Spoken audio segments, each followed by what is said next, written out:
right. Hello, everybody. Hope you all are doing well. This is DFS Army's NBA pre-lock show, and we're back at it. Nice four-gamer. I'm Josiah, a.k.a. Bob226. Today, we have GPP GOAT, Brandon, a.k.a. B-Dubs. How are you doing, man? Nice to have you back. I'm good. Always glad to be back. Nice little small slate. Few good spots. So definitely ready for it.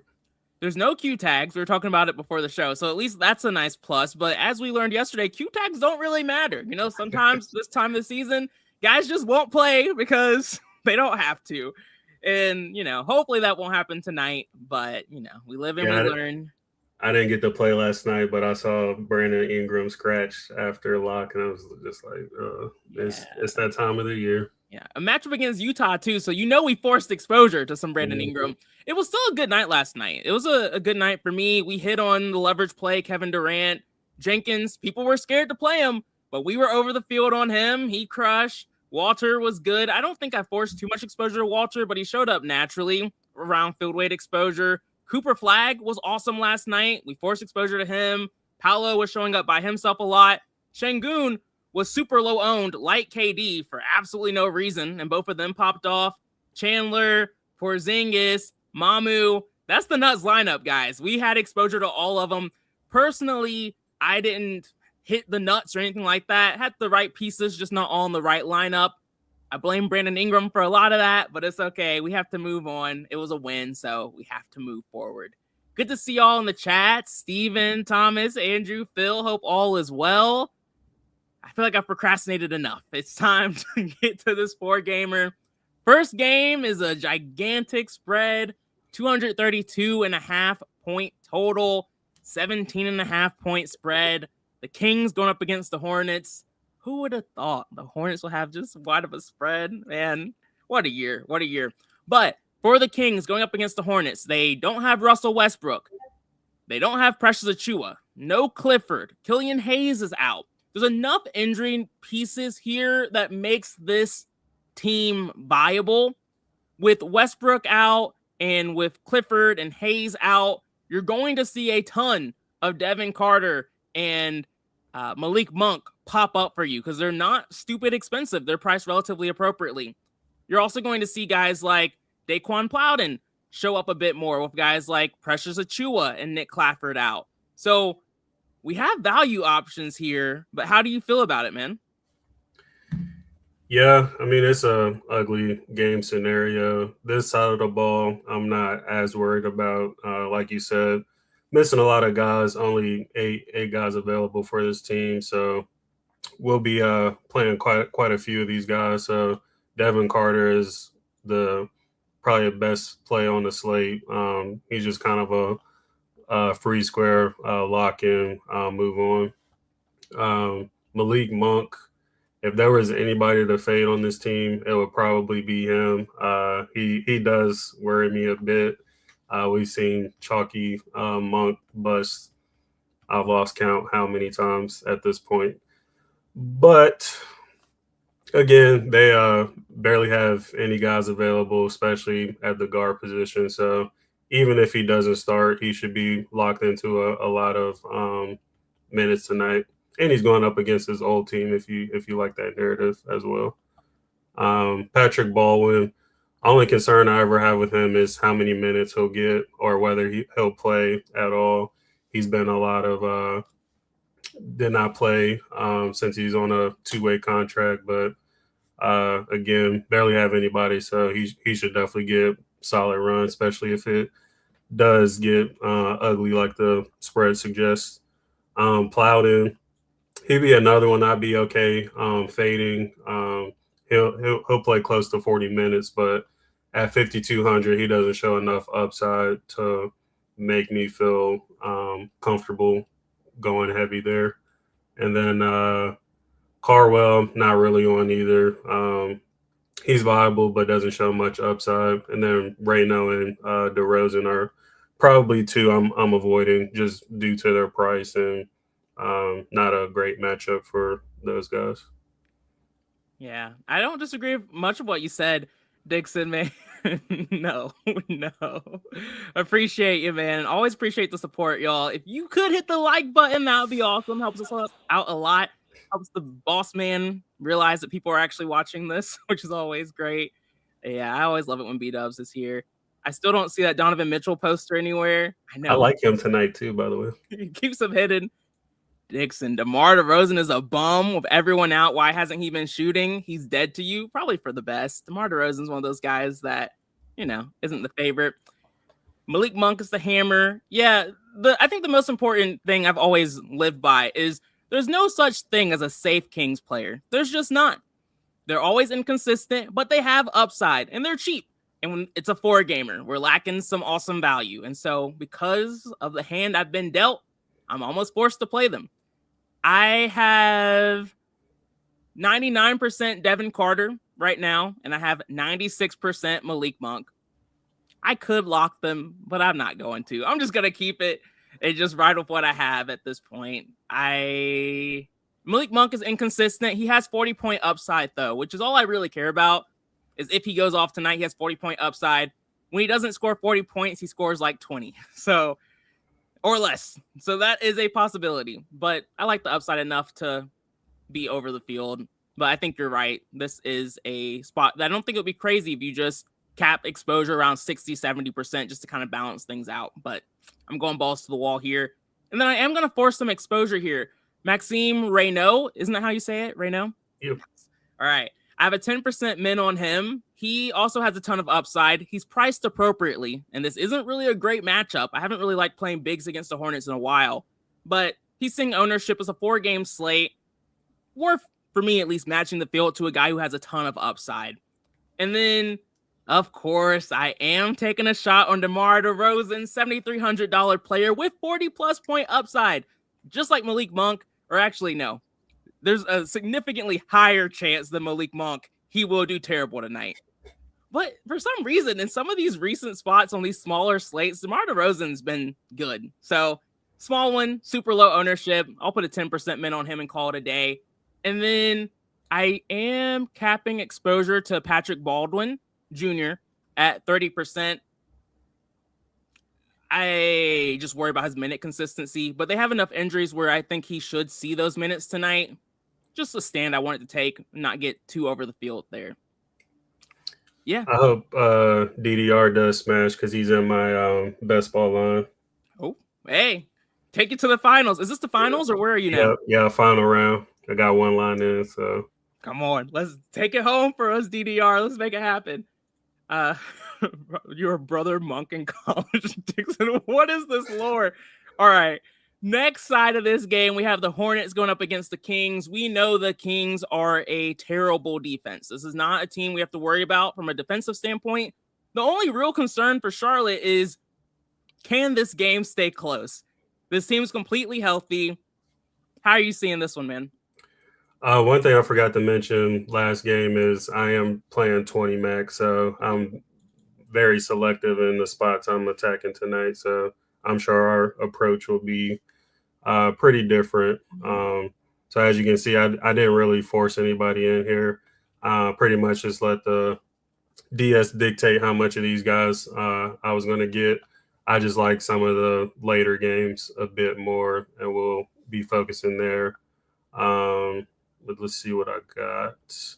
10% Miller, 10% White, and that is it. Yeah. And when you're 20 maxing, I think that's always the best approach, is really just like pick your spots, few and far between. You don't have as many lineups. But when you're 150 maxing, I always say get weird with it. Like, don't play too safe, especially on these smaller slates.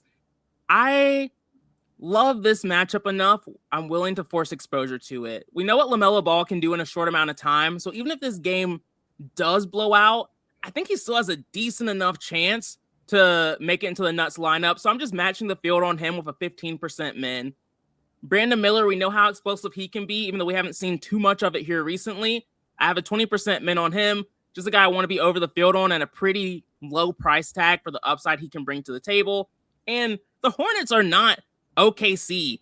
Like, they're not a team that's typically blowing teams out. They're usually in these environments where games are staying closer than they should. They are at home, so they should blow this team out, but just nothing's guaranteed. And when that's the case, I'm more open to getting exposure to guys like Brandon Miller.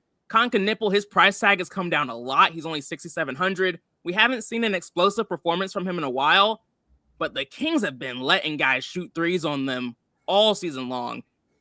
This could be a spot for Nipple at a really cheap price tag and super low ownership. He's going to be a leverage play for me tonight. I have a 20% min on Nipple. Y'all know how I feel about Miles Bridges, man. Screw that guy. If he goes off, that's on me. I don't really care. There's other guys I like more in that price range too. And then Musa Diabate, I have a 15% min on. Just another center I want to add into the mix on this slate, but I don't feel like he's a must-have. But the Kings can't rebound to save their life, and so I like getting some exposure there. Neighbors, what's up, man? Yeah, I'm hoping Con can get that Rookie of the Year. Good performance here could help a lot. All right, next game. Like you said, these later games definitely are better game environments just from the spreads themselves, but not for every team in these late games. The Pelicans have a really tough matchup here against the Knicks. For New Orleans, they're pretty healthy, which is what's made them hard to play from a DFS standpoint. Is anyone standing out for you here? The only one I forced in was Misi. The last 3 out of 4 games, he's put up over 30 DraftKings points. So at 3,900, that's something I can't ignore. Only 4% owned on a 4-game slate. He very well could win you a GPP tonight. So definitely playing him. And then again, I'm very selective. Don't like this spot for the Pelicans. Not a great matchup. Let's see if I'm getting anybody else. Herb Jones, 10%. Don't mind him. Doesn't show much upside, but cheap option on a small slate who can get you like 25 to 30 points. So definitely not against that. And 5% Queen. I don't hate that enough to uncheck it, but we know how the Pels have been doing Queen lately. So not my favorite spot, but there's been some situations where he can still pay off this 4K price tag. And then, of course, I never have any issues going DeJounte or Trey Murphy. We know what kind of upside those guys have. Yeah, it's an interesting spot. Let me look a little bit closer at DeJounte Murray to make sure I'm thinking about him the right way. And yeah, I am. The biggest thing I want to look at was how has he done in some difficult matchups, because I'm sure he can do great against Utah and Dallas because everyone does. But he's had strong games against teams like Minnesota, Boston, and Houston this year. Some top 3 defenses he's put up 50-plus performances in, fantasy point performances in. And so I'll put a 20% min on him just to get him to show up a bit more. Guys like Trey Murphy, Zion, Sadiq Bey, they're not priorities for me, but they do show up by themselves. Even Herb Jones, he fits in that mix. Herb Jones is showing up right at field weight exposure. Didn't do anything to make that happen. He's showing up in 12% of lineups. Sadiq Bey is showing up in 8% of lineups. And then DeJounte Murray was only showing up in 7%, but that 20% min is going to make him show up more. And then Misi is naturally showing up in 6% of lineups too. But like you said, he's been really good for them recently, and at that price tag, he makes a lot of sense. The Pelicans have absolutely nothing to play for, and so you have to assume Derek Queen will see more minutes at some point here, but I'm no longer betting on that. He's showing up in 2% of lineups, and that's just totally fine. Not going to X him out or anything like that. All right, other side of this game is the side that gets the fantastic matchup against the Knicks. The issue with the Knicks is that they are now, of course, healthy. Shamet is out, and so that does stabilize minutes for guys like Clarkson and Alvarado to an extent, but the core group here, they're all going to see 30-plus minutes, and there's not really an increase in usage there. But great matchup. Do you have a favorite or a priority, or how are you treating this team? Yeah, I didn't have to do anything to get him, but Josh Hart is probably my favorite piece on this team, especially if you take out Brunson and Cat, of course, between Hart, OG, and Bridges. Hart is typically the most consistent, and I feel like has the higher upside. It's kind of close to the same as OG, but Hart's just more consistent. So love him quite a bit. I'm at 60%, so I'll have a lot of Hart.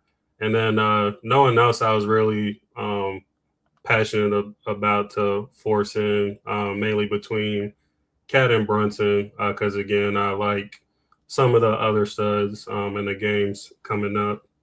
But I do have some Bridges, 15%, and that's it for me. Yeah, this is an interesting spot because we're not getting a discount on guys like Brunson and Cat, but they're in a great matchup. I think a lot of you know how I've been seeing this Cat situation for a minute is I play him when Mitchell Robinson is out.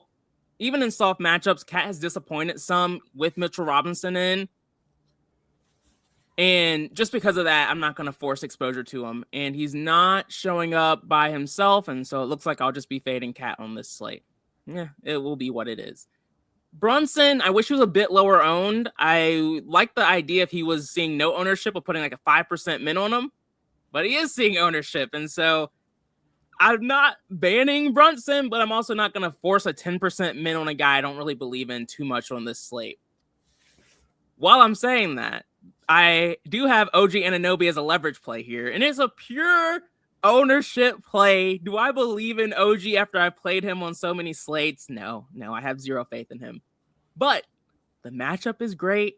We just need him to get hot from the three, and from there he can make anything happen. So I have a 15% min on OG, leverage play for me alongside Concanipple. And then like you, Josh Hart shows up a ton by himself. He's in 51% of lineups. And then Mikal Bridges is showing up in 21% of the lineups. I hate Mikal Bridges with almost every fiber in my body, but he makes sense on this slate given his price tag, and 20% is enough. If he shows up any more than that, I'm capping him. But 20% is fine. It's fine. Don't put that on me, Dixon. Don't you dare put that on me. I was already burned by Ingram last night. I can't do it again. All right. Next up, we have the Magic going up against the Cavs. And if you remember earlier this year, Cavs were playing at a super fast pace. They were giving up a ton of points, and they were a team we can target. Now, those numbers have moved to around league average. And you can argue, okay, that means this is an average matchup. But for those numbers to change so strongly, it really speaks to the Cavs just playing a lot slower and playing much better defense. Still, only 4 games on this slate. You can't ignore any team. And Orlando has enough injury news that keeps them interesting. Jalen Suggs is out. Javon Carter burned everybody yesterday. Didn't do a thing out there. He should start again tonight. Usage bump to the other starters like Paolo, like Bane. Tristan Da Silva sees a nice boost too. And then the rest of these guys have been out for a while now. Do you like the Magic tonight, or how are you seeing the situation? Yeah, I like them quite a bit. Don't see any men's here, but you really don't have to force these guys in to get them. So definitely love Paolo. He's a core play for me. Underdog tweeted something earlier, and it was the last 3 or 4 matchups between Paolo and Donovan Mitchell, and they just been going at it. So those are 2 of my favorite studs tonight. So yeah, I'll be well over the field there. Javon Carter, never feels good playing him, but on a 4-gamer, he should get a lot of run again. No Suggs, no Black. 3,600. I'm just going to eat that chalk again and hope for the best. Bane, I'm always indifferent on. I do like the game environment. I was getting a little bit, but I don't think it was much. 5%. So under the field like I typically am. So definitely don't mind that. Da Silva, I think he's another solid value piece. He can be volatile and have quite a few floor games, but he does have decent upside for his price. So definitely don't mind him. He's at 50%, so well over the field there. And then Wendell, never have any issues with. Typically worry about his upside, but his price makes things work tonight. So definitely don't mind him either if you land on him. I'm only at 5% there too. And then especially if you're doing 150, a punt play I definitely don't mind is Jamal King. He's probably the best turd coming off the bench as far as minutes and upside. So definitely don't mind like a 5 to 10% min there. Okay, see, you're making me think about things a little bit differently. I never hate when that happens. I like being pushed in another direction than I was thinking about. Y'all know me. Like when a play hits, I hate going back to it. And these guys crushed yesterday. And I was like, you know what? Back to back, tougher defense. I'm not doing it. So I'm going to take a step back and be less extreme. I was completely fading Paolo and completely fading Tristan De Silva, but I'm going to find a happy medium. Playing 150 lineups, so you don't have to be extreme. I'm going to put a 40% cap on Paolo, so I can still be over the field, and the DS does like Paolo a lot, so I'll be probably right at that 40% number. I was getting weird with it and trying to go the Desmond Bane and Wendell Carter Jr. route. I have a 25% min on Desmond Bane. Do I believe in him? No. But he's he's the second option here. Lower owned than Paolo. Has upside, but not consistent. Matchup is pretty much the same for both of them. Tough.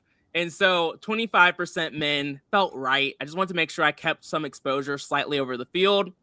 Wendell Carter Jr., I have a 20% min on. Just want to be slightly over the field there too. Like you said, not your favorite click, but he makes sense on this slate. I just didn't want to forget about him because if I don't put him in on him, he is someone I would forget about. And then De Silva's been awesome. He has a ton of upside. And so I like having that 30% exposure maximum because it does still give me 10% leverage over the field. And then Carter, I'm not going to overthink. Y'all know if someone burned me yesterday, I'm more than happy to go back to him. So I'm not too worried about that. We know how this goes wrong. We saw it yesterday, but to me, there's more ways it goes right at this price tag. So okay with him showing up in 75% of lineups.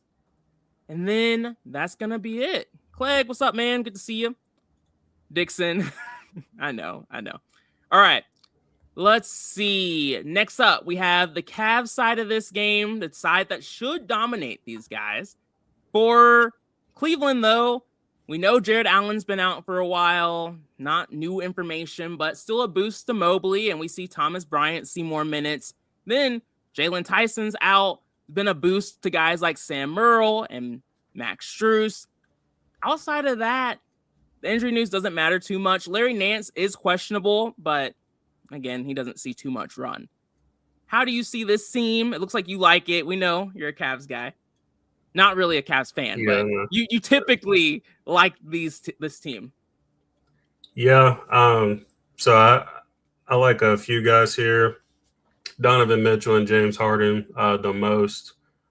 Typically, I don't mind attacking this Magic defense when it comes to guards, but that holds more true than ever tonight because, like I said, Suggs and Black are out. So, I mean, they're going to be struggling big time trying to guard both these guys. So, and then Mitchell and Paolo, like I said, they usually just go back and forth in this spot. So, definitely love him. And then the way Harden has been playing, he's just in really great form. So wanted to make sure I have exposure to both of those guys. And then Sam Merrill, wish he was lower owned like he has been the last few slates, but it's a small slate, so not surprised. But he continues to play a ton of minutes and score around 30 DraftKings points. So definitely going to get some exposure to somebody like him who can get hot from the three and potentially end up in the nuts. I did consider Mobley, but I just don't like that price tag. And some of the other centers we have on the slate, I didn't feel like he was necessary. And then I had a little bit of Thomas Bryant showing up. Where did he go?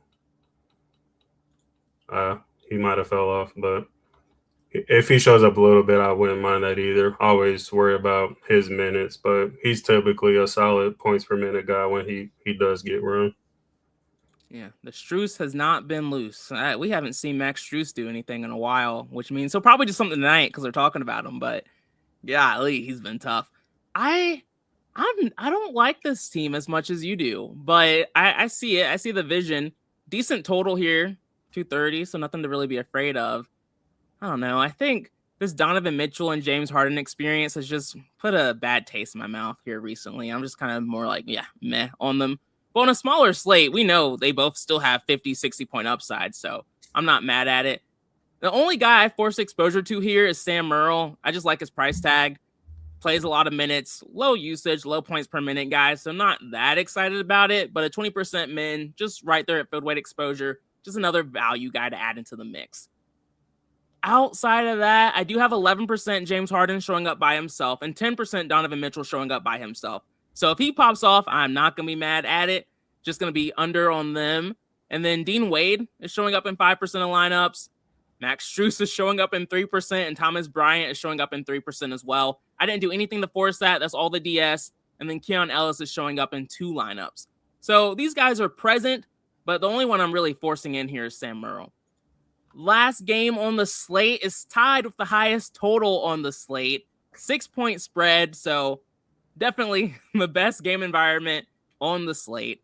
For Denver, we have no real injury news. Peyton Watson's out, but it's just more wings that this team has, slightly more consistent minutes. They play a ton of guys like Cam Johnson, Tim Hardaway, Aaron Gordon's there too, like Spencer Jones. It's not going to change too much with Peyton Watson out. Matchup against the Suns is never my favorite. I think everyone's looking at Jokic. Are you, or how are you kind of seeing it? Yeah, I mean, Jokic is, I think, another pretty easy play tonight.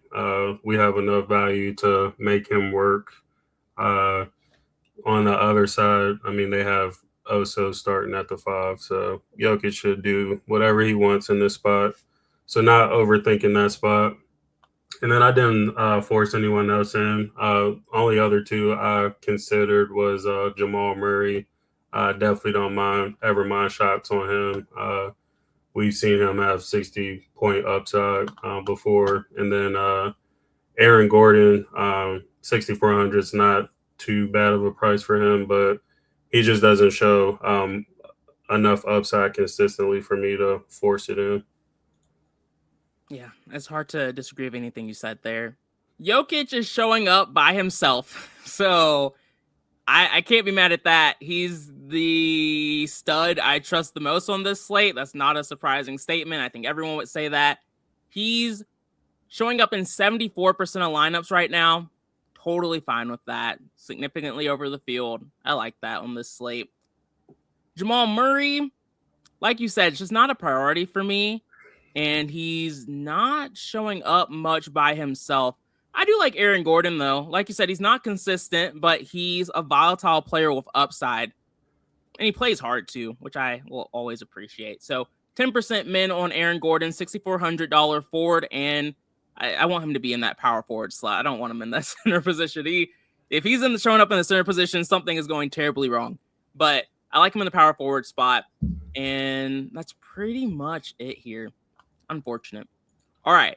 Other side of this game, you're going to see a bit more exposure to these guys. Suns, they are Grayson Allen's questionable. That does matter because when he's out, you see a boost to guys like Jordan Goodwin. We've even seen Fleming see more minutes in those situations. Also a boost to the wing. So Jalen Green, his usage has been a bit more consistent. Colin Gillespie, Royce O'Neal, the list goes on. They have a ton of players that are in the rotation. I feel like you're probably seeing more of the Suns, right? Or are you not?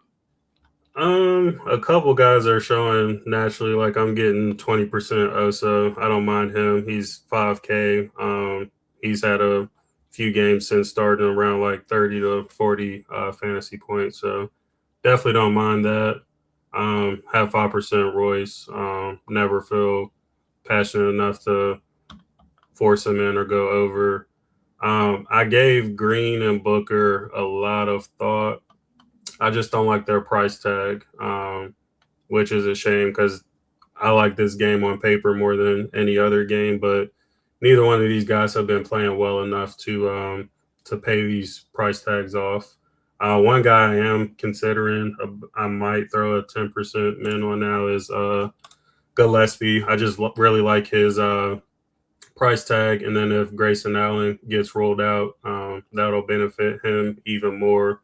And he's been pretty consistent, so especially at 4% ownership, I don't mind taking a shot on him. But won't talk you off if you want to go to Green or Booker. Just not a fan of their price tags at all. Yeah, I mean, I haven't really been on the Green train much this season. Well, I was earlier this year, but I don't know. I don't know how I got on the hate list with him, but for some reason, he's just been super chalky. He's had some really good games, and I don't hate him as a player or anything like that. I think I just like him when he's a little bit cheaper. And I'm with you. I want to play guards against this Denver team, but the price tags are making it so freaking hard. Just given the context of this slate, it's hard for me to give up some of these guard spots for a $9,200 Devin Booker, who I think should be like 8,200 or 8,600 at the most. So yeah, I'm just not going to force it in. I agree with you. I don't think they're bad plays. Like, you can definitely take the shot on them at relatively low ownership. I'm just not getting there. I'm with you though on Gillespie and Oso. So I have a 10% min on Colin Gillespie. I like being over the field on him. I didn't write him up as a leverage player or anything like that, but technically does fit that definition for me. And then Oso, I have a 20% min on. I'm never really afraid of playing bigs against Jokic. He's not known for his defense. Oso's relatively cheap, and he's been playing more consistent minutes. He's not the most active player, which is always a concern with him, but a 20% min. Again, we're kind of desperate for value we can trust, so I just like adding in a mix of these guys who aren't too expensive with some decent upside if they can overperform what they usually do. I feel like I'm talking myself off of Oso, but I still have the 20% min, and I'm going to keep the 20% min, but I don't love it. And then that's it. Like you, I thought I would have more exposure here, and I do. Like, Royce O'Neal is showing up in 2% of lineups. Jalen Green's showing up in 1% of lineups, but it's really just Gillespie and Oso for me here. Yep. Dixon said, do you think Paolo and Donovan Mitchell can get 30 in real life points each in the game? I mean, it's possible. They've been pretty close to it the last few matchups, if not hitting it. Yeah. You know, I'm not the biggest fan of Paolo tonight, but I will be over the field with that 40% max now. But, you know, I'm not the most excited about it. We do have Madness coming on tomorrow, I think.